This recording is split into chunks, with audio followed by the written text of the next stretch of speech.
Hello everybody, today I'm talking about Glasgow Frightfest Day 2. I'm going to be speaking about the movies that I saw and give my opinion on them. So the first movie of today was Clown. This had Eli Roth's name on it. Eli Roth presents Clown, directed by John Watts. And Clown is the story of a man that finds a clown costume and then gets stuck inside that clown costume. Gets it for his son's birthday, and then after his son's birthday he can't take it off and begins to transform into this weird clown. It has a very weird backstory about the clown costume and stuff, some fun gore effects, some very fun practical effects with the whole clown costume.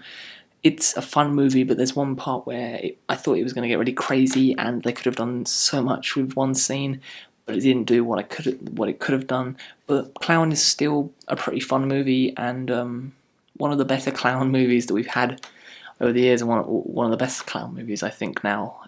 It's funny, it's got its dark humour, and it's just a very fun time. Next up was The Woods movie, the documentary on the Blair Witch Project. This is all the behind-the-scenes footage that was filmed back when the Blair Witch was out, and it goes through talking about the pre-production, getting the actors, showing the auditions, going to Sundance, and it's very interesting and has a whole lot of nostalgia to it. And I just really enjoy the Woods movie, because sometimes you have these documentaries that talk about these horror movies, and sometimes they just throw all this information and you don't want to know. But this does all the stuff that you wanted to see and all the stuff that you're interested to find out about.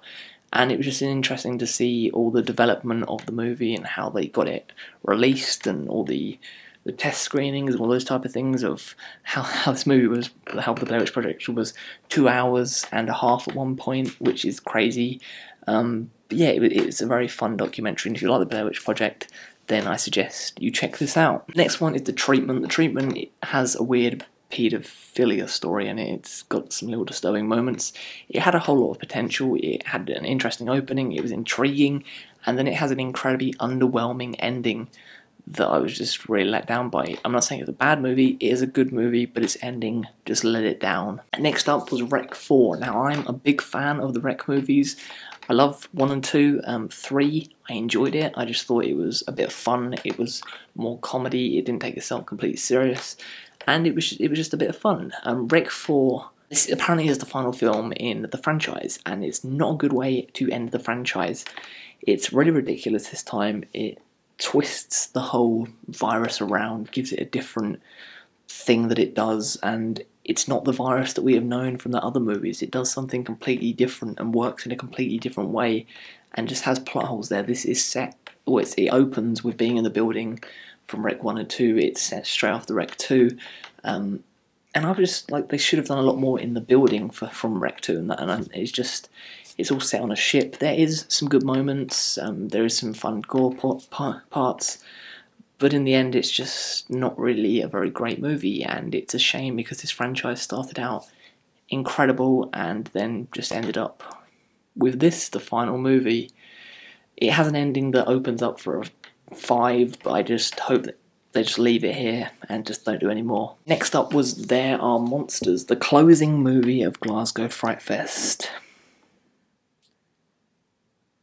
There Are Monsters has this effective jump scare at the beginning, and it was just it was silly and it was funny, and I was like, okay, maybe this is going to be a fun movie. There Are Monsters has some of the worst camera work on it. It's like the person had just got the SLR and was like, just going to keep zooming in, just going to keep focusing all the time.